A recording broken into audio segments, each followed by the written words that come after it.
Hello everyone, hope you're all well, and in today's video I'm going to talk about Mandalorian Season 3, and we are mainly going to talk about who I think will be the villain of this season, or could we see multiple villains potentially. Star Wars The Mandalorian Season 2 ends with Luke bringing Grogu away to begin his training, leaving Din Djarin to deal with other matters such as the Darksaber and how he plans to give the Darksaber back to Bo-Katan without entering hand-to-hand combat as is tradition.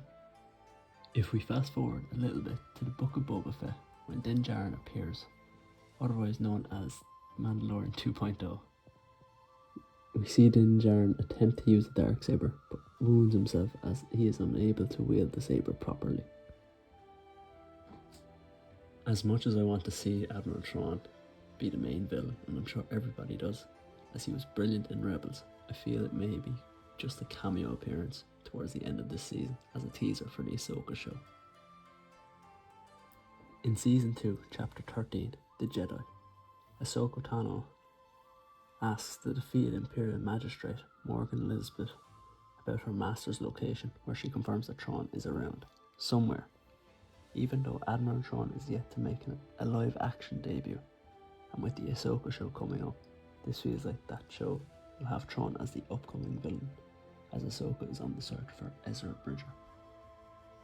With Moff Gideon in custody at the end of Season 2, there is an opening for a new Imperial leader to take his place, with Palpatine supposedly out of the picture for now, but as we know and find out from the sequel trilogy, it is Palpatine who created Snoke, so there is a 30-year gap between the end of The Return of the Jedi and The Force Awakens.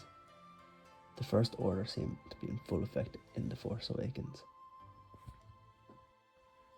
I wouldn't be surprised at all if John and Dave chose this season to introduce Snoke, if and when you watched the Season 3 trailer. Carson Teva says there's something dangerous happening out there, and by the time it becomes big enough for you to act, it will be too late. To me, he is hinting at the First Order, as I can't imagine there being anything bigger or more deadly to happen between the period between the end of the original trilogy and the start of the sequel trilogy. In one way, I hope it's true, as we don't really get an introduction to the First Order at all when The Force Awakens comes out all the way back in 2015. Even though the trilogy isn't many people's favourite, I do believe over the next couple of years, the types of shows that are coming to us will link us specifically to the sequels, and it will give us a better backstory, which could be very interesting and give more people a different and better perspective of the sequel trilogy in total.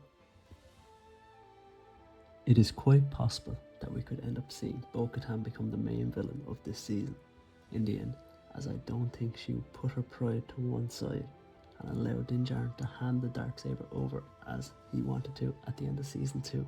Therefore, Bo-Katan will have to fight Din Djarin in hand-to-hand combat if she wants the Darksaber and be ruler of Mandalore.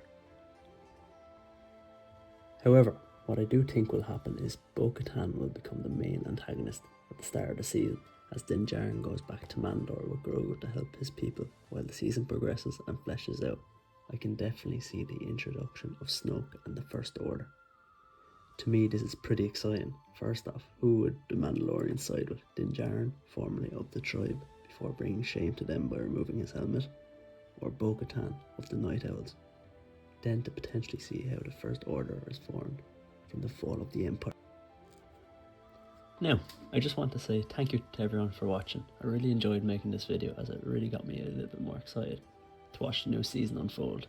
If you've enjoyed, hit the like button so I know you've enjoyed, and let me know in the comments what you think will happen in the new season. Thanks for watching, and I'll see you next time.